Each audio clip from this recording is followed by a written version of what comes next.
नमस्कार दोस्तों, आप सभी का स्वागत है आपके अपने YouTube channel the learn easy पे। आज मैं आपको जीके के टॉप 20 मोस्ट इम्पोर्टेंट क्वेश्चन पढ़ाने वाला हूं। ये सभी प्रश्न किसी न किसी एग्ज़ाम में पूछे गए हैं और आपके एग्ज़ाम में भी पूछे जाएंगे। तो वीडियो काफ़ी शानदार होने वाली है, तो वीडियो को अंतिम तक ज़रूर देखें।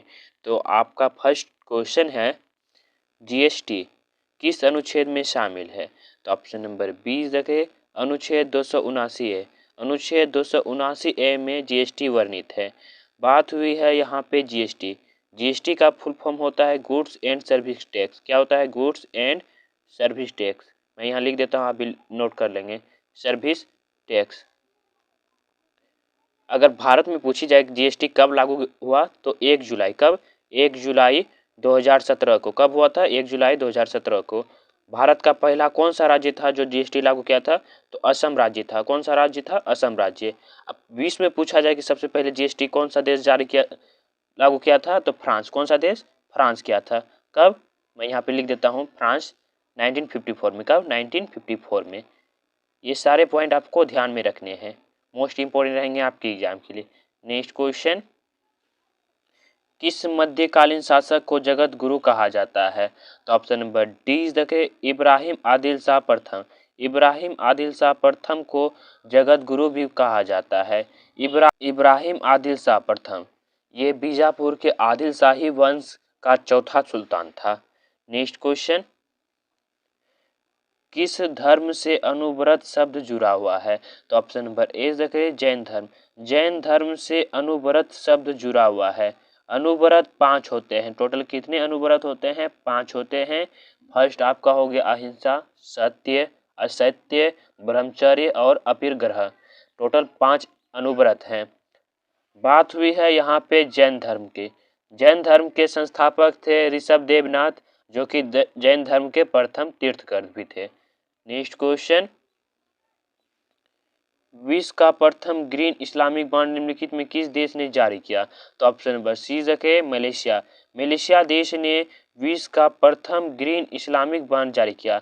एक ग्रीन इस्लामिक बॉन्ड की बात हुई है। ग्रीन इस्लामिक बॉन्ड एक ग्रीन फाइनेंस या इस्लामिक बॉन्ड, ग्रीन फाइनेंसिंग के अंतराल को भरने के लिए एक बड़ा कदम है। बात हुई है यहाँ पे मलेशिया। मलेशिया की कैपिटल है कुआलालंपुर। करेंसी है मलेशियाई रिंगित। यहाँ के नए प्राइम मिनिस्टर बने हैं अनवर इब्राहिम। नेक्स्ट क्वेश्चन,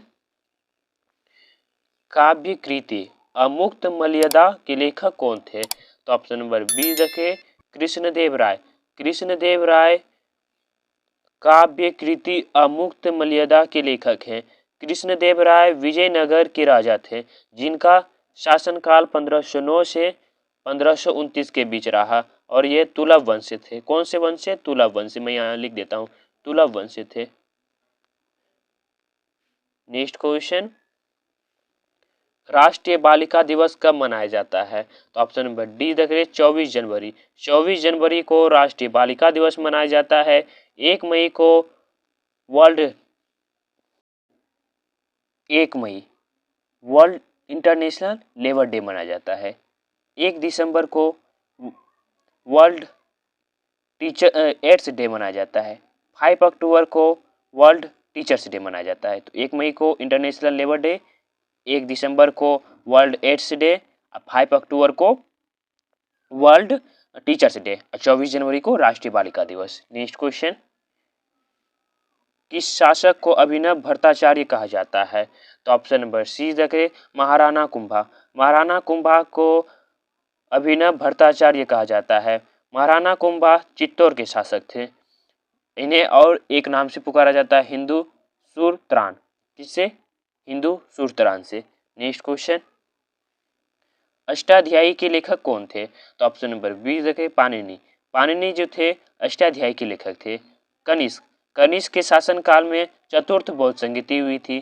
कलहन, राजतंत्र तरंगिणी जो कि प्रमुख पुस्तक है इनकी, कलहन के द्वारा लिखा गया। कौटिल्य, अर्थशास्त्र जो पुस्तक लिखी गई है कौटिल्य के द्वारा लिखी गई है। ये भी मोस्ट इंपोर्टेंट रहेंगे आपके एग्जाम के लिए। नेक्स्ट क्वेश्चन, सिंधु घाटी सभ्यता स्थल हड़प्पा किस नदी के किनारे स्थित है? तो ऑप्शन नंबर ए जगह रावी नदी। रावी नदी के किनारे सिंधु घाटी सभ्यता का स्थल हड़प्पा स्थित है। सिंधु घाटी सभ्यता, जिसे हम हड़प्पा सभ्यता भी बोलते हैं, ये एक नगरीय सभ्यता थी। यहाँ के लोग लोहे से अपरिचित थे। इनकी इनकी नगरीय व्यवस्था काफी सुदृढ़ थी। 1921 ईस्वी में दयाराम साहनी ने पाकिस्तान के पश्चिमी प्रांत में इसकी खोज की। सबसे बड़ा बंदरगाह लोथल है इसमें। नेक्स्ट क्वेश्चन,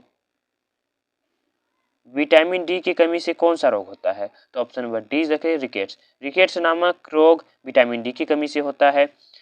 रतौंधी विटामिन ए की कमी से होता है। बेरी विटामिन B1 की कमी से होता है। स्कर्वी विटामिन सी की कमी से होता है। ये सारे पॉइंट आपको ध्यान में रखना है। वैसे भी मैं विटामिन से रिलेटेड मोस्ट इंपॉर्टेंट 17 क्वेश्चन करवाया हूँ, वह भी आप लोग वीडियो जरूर देखें। डिस्क्रिप्शन में उसका लिंक मिल जाएगा आपको। नेक्स्ट क्वेश्चन, किडनी के अध्ययन को क्या कहा जाता है? तो ऑप्शन नंबर 20 देख रहे हैं नेफ्रोलॉजी। नेफ्रोलॉजी किडनी के अध्ययन को कहा जाता है। कार्डियोलॉजी हृदय के अध्ययन को कहा जाता है। पेडोलॉजी मृदा के अध्ययन को कहा जाता है। न्यूरोलॉजी तंत्रिका प्रणाली के अध्ययन को कहा जाता है। नेक्स्ट क्वेश्चन, कौन सा विटामिन मानव शरीर में सबसे तीव्रता से बनता है? तो ऑप्शन नंबर सी देखें विटामिन डी। विटामिन डी मानव शरीर में सबसे तीव्रता से बनता है। नेक्स्ट क्वेश्चन, ऑटम थुल्लल नृत्य किस राज्य में प्रसिद्ध है? तो ऑप्शन नंबर सी देखें केरल राज्य। केरल राज्य में ऑटम थुल्लल नृत्य प्रसिद्ध है। बात हुई है यहाँ पे केरल की। केरल की कैपिटल है तिरुवनंतपुरम। सीएम है पिनराई विजयन। गवर्नर है आरिफ मोहम्मद खान। लोकसभा सीट है यहाँ पे 20। राज्यसभा सीट है 9 और विधानसभा सीट है 140। नेक्स्ट क्वेश्चन, विश्व का सबसे ऊंचा ज्वालामुखी पर्वत कोटिपॉक्सी कहाँ स्थित है?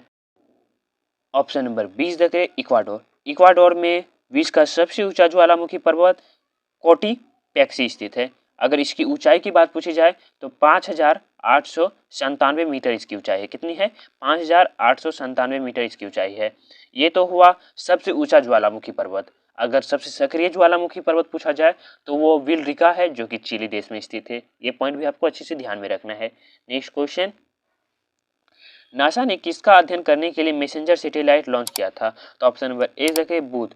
बुध ग्रह के अध्ययन करने के लिए नासा ने मैसेंजर सैटेलाइट लॉन्च किया था।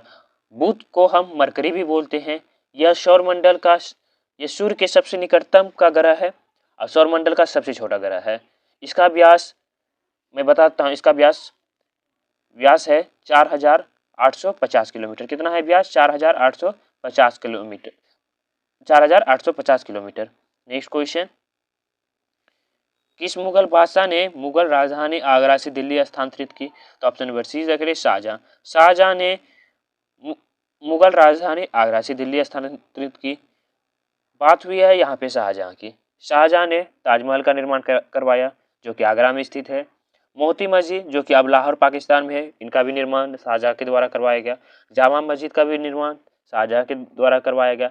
लाल किला का भी निर्माण शाहजहां के द्वारा करवाया गया। नेक्स्ट क्वेश्चन, आईने अकबरी पुस्तक के लेखक कौन है? तो ऑप्शन नंबर ए देखें अबुल फजल। अबुल फजल आईने अकबरी पुस्तक के लेखक हैं और इनके द्वारा एक प्रमुख और पुस्तक है अकबरनामा, इनके ही द्वारा लिखी गई है। कालिदास के द्वारा इनकी प्रमुख पुस्तक है अभिज्ञान शाकुंतलम, कालिदास के द्वारा लिखी गई है। पतंजलि के द्वारा योग दर्शन के लिए प्रमुख पुस्तक योग दर्शन पुस्तक लिखी गई है। नेक्स्ट क्वेश्चन, जिला न्यायालयों के न्यायाधीशों की नियुक्ति कौन करता है? ऑप्शन नंबर 20 देखें राज्यपाल। राज्यपाल जो है जिला न्यायालयों के न्यायाधीशों की नियुक्ति करते हैं। अगर आपके एग्जाम में पूछा जाए किस आर्टिकल के तहत, आर्टिकल यहाँ पे लिख लेंगे, जिसे हम अनुच्छेद बोलते हैं। आर्टिकल मैं यहाँ पे लिख देता हूँ तो 233A के तहत। मुख्यमंत्री की भी नियुक्ति कौन करते हैं?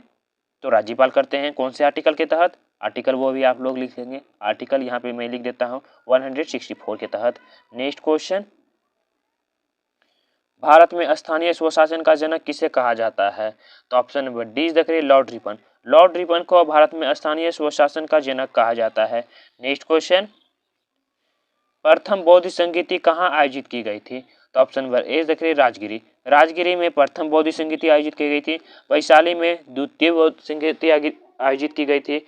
पाटलिपुत्र में तृतीय बौद्ध संगीति आयोजित की गई थी।